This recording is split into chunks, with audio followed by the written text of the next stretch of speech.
Adicamos moito tempo a planificar o noso futuro, e porén moitas veces son as casualidades as que o escriben. Iso mesmo sucedeulle a Delfina cando abriu aquel baúl que a súa avoa gardaba cun mundo de cariño. Nela topou unhas cintas e unha pandeireta que pedía que o pó que acumulaba fose sacudido. Delfina fíxolle caso.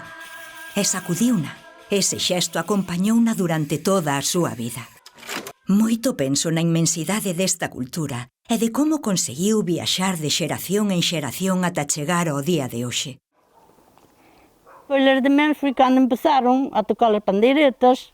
Colleron moito mérito as demens, Foron a Montevideo, foron a moitos de sitios, a Francia. Iban cantar un sobrado, porque antes eran sobrados que non eran imitacións, ou nun cabanote, e facían foliadas. Os homens bailaban, e elas tocaban a pandeireta, e os homens bailaban a moinheira, a ribeirana, a jota, a ponteada. Elas tocaban a pandeireta, as mulleres. Non sempre tivo o prestixio que merecía.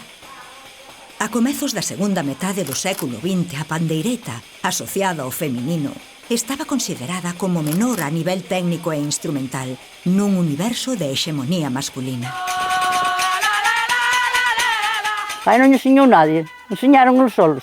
Que os que bailaban con as pandeiretas de mens, pois sabían bailar. E eles viñeron a aprender a bailar, os da Coruña.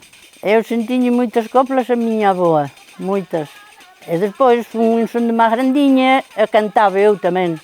A pandeireta eu empecé a tocala de 40 anos. Íbamos tocar a pandeireta aí, a un sitio aí a Siaer, que é unha casa cultural. E vin de moitos sitios, viñan dunha chea de sitios, de Cerqueda, de Malpica, de fora tamén. Axudar a facer a foliada, era pola noite. E facías unha foliada grande, e facían comidas. Aí viñan moitos cantar, moita xente cantar, moita, mas tocar. Veña. Veña a tocar. Eu voulle tocar así, baila Carmiña, Carmiña, Carmela. Con zapato baixo e media de seda. E media de seda. Bueno, calá de boca e imos todas un tempo. Como se toca, para os que non saben. Oh, zapato quere media, media quere zapato. As rapaciñas bonitas queren rapaciños guapos. Ven bailar Carmiña, Carmiña, Carmela. Un zapato baixo e media de seda, e media de seda, e media calada. Ven bailar Carmiña, miña namorada.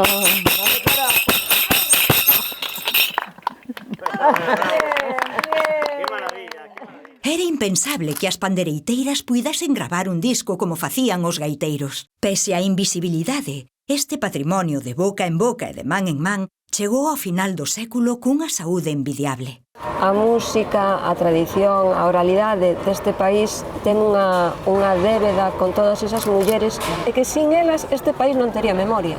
Ningún país tería memoria sin a súa xente maior. Eu lembrome que cando empezábamos nós a tocar e subir aos escenarios, a xente quedaba moi sorprendida porque non estaba acostumada a escoitar música galega. Non quero zapato baixo que se me enterra na area, non quero zapato baixo que se me enterra na area, non quero mozos da vida que os teño na aldea. E a xente nos decía, tedes que facer un disco, e quería un disco musicado.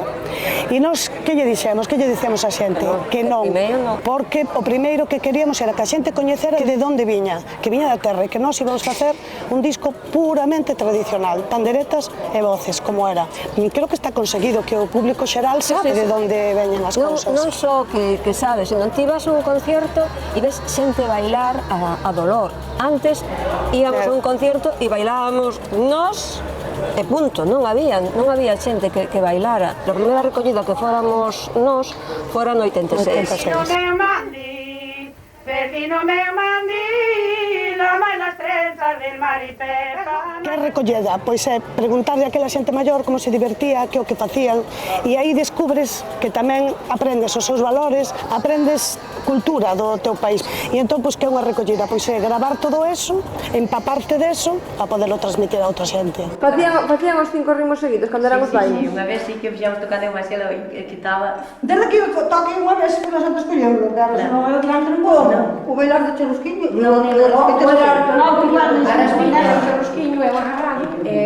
Cando empezamos, pois a verdade tiñamos moita ilusión, pero poucos coñecementos. A verdade que ora miras esas recollas que fixemos nos anos 86, 87, 88, e dis, ai, Dios mío, canta información se perdeu por non saber preguntar mellor. Ti te acordas cando lle dicíamos ai, cánteme unha copla, e a señora decía, ai, niña, non é moi largo. Bueno, hombre, así unha pequeniña. E claro, nós, que era para nós unha copla? Pois un cuarteto. E que para os vellos unha copla? Esas historias enormes que traían os vellos. Lémbrome que logo Milladoiro fixeron o 10º aniversario e aínda non existía Leilía. E eles dicían, tedes que montar un grupo, testo moito nos e moito terra, e vos tedes que facer un grupo de pandeireteiras. E bueno, pois no 89 así o fixemos, non? Esta noite ia pasada como no miña entre amores. A noite clara e serea é o camiño andadores. A noite clara e serea é o camiño andadores.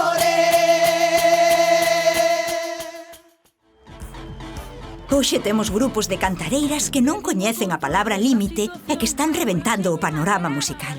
Perdín o control, perdín a razón, agora xa non hai quen me pare. O século XXI presume xa de ser o século da luz dunha cultura popular que xa podemos escoitar nos mellores escenarios do planeta. De Ninjures non existiría se non chega a ser por elas. O sea, claramente hai unha influencia que utilizamos moitísimo aprendendo deles e reproducindo un pouco o que eles nos deixaron. Eu diría que no grupo hai un pouco de todo.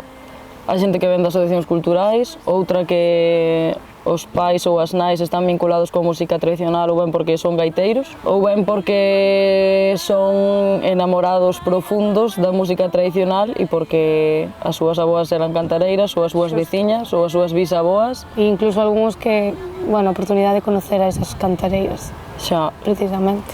Que igual nos escoitamos en recollidas agora, pero que eles escoitaron en directo. E que recolleron. E agora que nos temos ese interés, temos donde atopar esa fonte de información que senón non existiría. Non podería ser así, senón por elas, e por todo o que tocaron, e transmitiron e mantiveron durante tantos anos. Saber que esa mesma melodía ou letra a podría estar cantando un antepasado teu é como que de repente tes un vínculo con iso que é moi complicado de ter de outra forma. Esa información tan valiosa no noso idioma e nosa, pois é como unha riqueza enorme que aproveitamos todo o que podemos. Todo. Hai moito máis interese, quizás agora, pola música de raíz ou tradicional, moita máis da que había fai uns anos. Sí que é certo que últimamente o tema de volver á raíz, de volver ao propio, está extendido en todo o mundo, non? Como que hai moitos artistas a nivel mundial que precisamente volven aí, volven ás raíces. Cada vez máis festivais abren como as portas ou dan esa oportunidade a grupos como nos está pasando a nós. Non entendemos moi ben a que se debe, pero está pasando que a música en galego é de moita calidade e que é un bon momento para a música en galego, desde logo. Totalmente.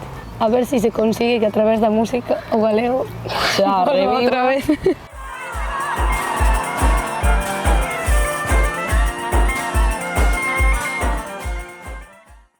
Agora é Delfina quen sacude o pó daquela pandeireta en cada actuación. Elas son as herdeiras da tradición popular oral, as herdeiras dunha cultura. Elas teñen moito que cantar.